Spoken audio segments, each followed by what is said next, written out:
नमस्कार, स्वागत आहे तुमचं सुषमाज किचन मध्ये। आज आपण पारंपरिक पद्धतीनं गणपती बाप्पासाठी झटपट तयार होणारा आणि जास्त दिवस टिकणारा पंचखाद्य हा प्रसाद तयार करणार आहोत। रेसिपी शेवटपर्यंत बघा। रेसिपीला लाईक करा, चॅनलला सबस्क्राईब करा, तसेच बेल नोटिफिकेशन पण ऑल वर प्रेस करा। आता आपण पंचखाद्य बनवायला सुरुवात करूया। गणपतीसाठी आपण पंचखाद्य बनवतोय, त्यासाठी मी इथं कढई गरम करायला ठेवली आणि 1 वाटी खोबऱ्याचा खीस यामध्ये आपण भाजून घ्यायचा आहे। हे पंचखाद्य तुम्ही बनवून 10 दिवस पण टिकतं, खराब होत नाही अजिबात। त्यामुळे आपण हे व्यवस्थित असं भाजून घ्यायचंय।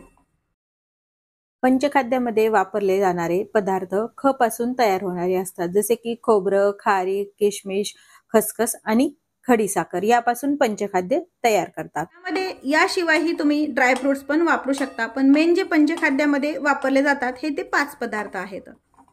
पूर्वीपासून पारंपरिक पद्धतीने आपण हे पंचखाद्याची रेसिपी तयार करतो। खोबऱ्याचा खीस थोडासा भाजून झाल्यानंतर इथे मी 5 खारकाचे तुकडे करून घेतलेले आहेत। तुम्ही खारीक पावडर पण यामध्ये वापरू शकता किंवा खारकाचे तुकडे। आता हे थोडंसं 1 चमचाभर खसखस टाकून घ्यायची। काजू बदामचे काप आहेत, हे ऑप्शनल आहे यामध्ये टाकणं। आणि 2 वेलची आहेत। वेलची पावडर किंवा अशी या पद्धतीने पण तुम्ही यामध्ये वेलची टाकू शकता। गॅस बंद करून घेऊया आणि हे एका ताटामध्ये काढून घेऊया। आता हे व्यवस्थित थंड झालंय, हे तुम्ही असंच ठेवू शकता, पण मी यामध्ये अख्खी वेलची टाकली त्यामुळे हे मिक्सरनं मी अर्ध काढून घेणार आहे आणि ही 2 भाजलेल्या वेलची त्यामध्ये टाकणार आहे। तुम्ही वेलची पावडर पण वापरू शकता यामध्ये, मग तुम्ही मिक्सरनं नाही काढलं तरी चालतं। यामध्ये थोडंसं आपण हे शिल्लक ठेवणार आहोत, म्हणजे यामध्ये आपण जे काढतो त्यामध्ये आपल्याला हे मिक्स करायचे। हे मिश्रण यामध्ये टाकून घेतलंय। यामध्ये खडीसाखरच वापरा, साधी साखरेपेक्षाही, कारण ख पासून सुरू होणारे खडीसाखर हा पदार्थ आहे। आता हे मिक्सरनं अगदी थोडंसं पल्स मोडवरती फिरून घेऊ। ही अख्खी वेलची पण यामध्ये मिक्सरवरती फिरून घेताना टाकून घ्यायची आहे। हे मिक्सरवरती आपण हे थोडंसं असं ठेवलेलं आहे, मिक्सरमधलं काढलेलं यामध्ये आपण हे टाकून घ्यायचंय। हे पण असं जाडसरच काढायचं, एकदम बारीक नका काढू। आपण यामध्ये खोबरं, खसखस, खारीक, खडीसाखर हे 4 पदार्थ वापरलेत। त्यामध्ये आता किशमिश वापरायचे।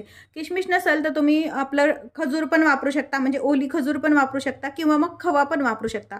हे पण ख पासून चालू होणारे पदार्थ आहेत, पण खवा जर वापरला तर हे जास्त दिवस टिकत नाही, त्यामुळे शक्यतो किशमिश वापरा त्यामध्ये।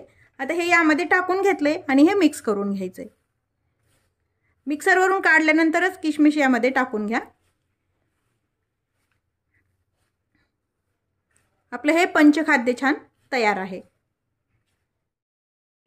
बाप्पाच्या प्रसादासाठी 10 दिवस टिकणारं पंचखाद्य आपण तयार करून घेतलेलं आहे। या पद्धतीनं पंचखाद्य नक्की करून पहा, तसेच व्हिडिओला लाईक करा, चॅनलला सबस्क्राईब करा।